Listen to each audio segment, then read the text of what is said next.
सच्चा दरबार की जय। हर हर महादेव। आई जाएगो तुलसी जी के भजन बा।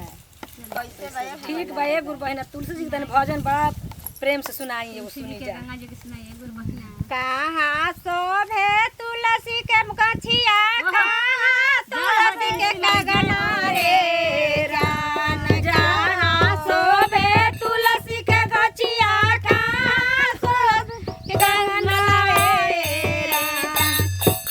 जहाँ शोभे तुलसी के गछिया, कहाँ शोभे मलवाए जान। जहाँ शोभे तुलसी के ननवा, कहाँ शोभे मलवाए जान। कहाँ शोभे तुलसी के कंगना, कहाँ शोभे कंगना रे रान। जान कहाँ शोभे कंगना रे जान।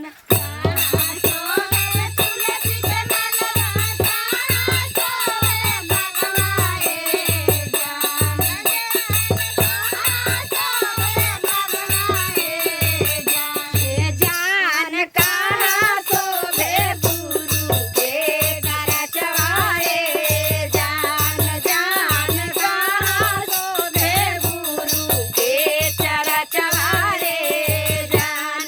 जान कहाँ शोभे गुरु के चरचवारे जान। जान कहाँ शोभे गुरु के चरनारे जान।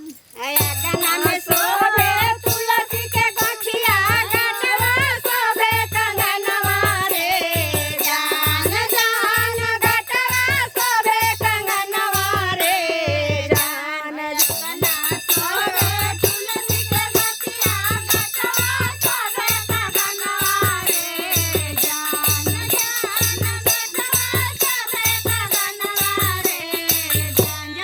अगना शोभे तुलसी के गछिया, गला शोभे मलवा रे जान। जान गला शोभे मलवा रे जान। अगना शोभे तुलसी के गछिया, गला शोभे मलवा रे जान। जान गला शोभे मलवा रे जान।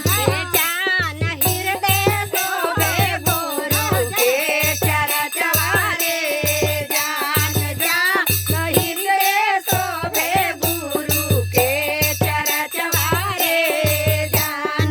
जान हृदय शोभे गुरु के चरचवारे जान। जान हृदय शोभे गुरु के चरचवारे जान। सूखी जाला तुलसी के गछिया, टूटी जाला कंगनवा रे जान। जान टूटी जाला कंगनवा रे जान। सूखी जाला तुलसी के गछिया, टूटी जाला कंगनवा रे जान। जान टूटी जाला कंगनवा रे जान। टूटी सूखी जाला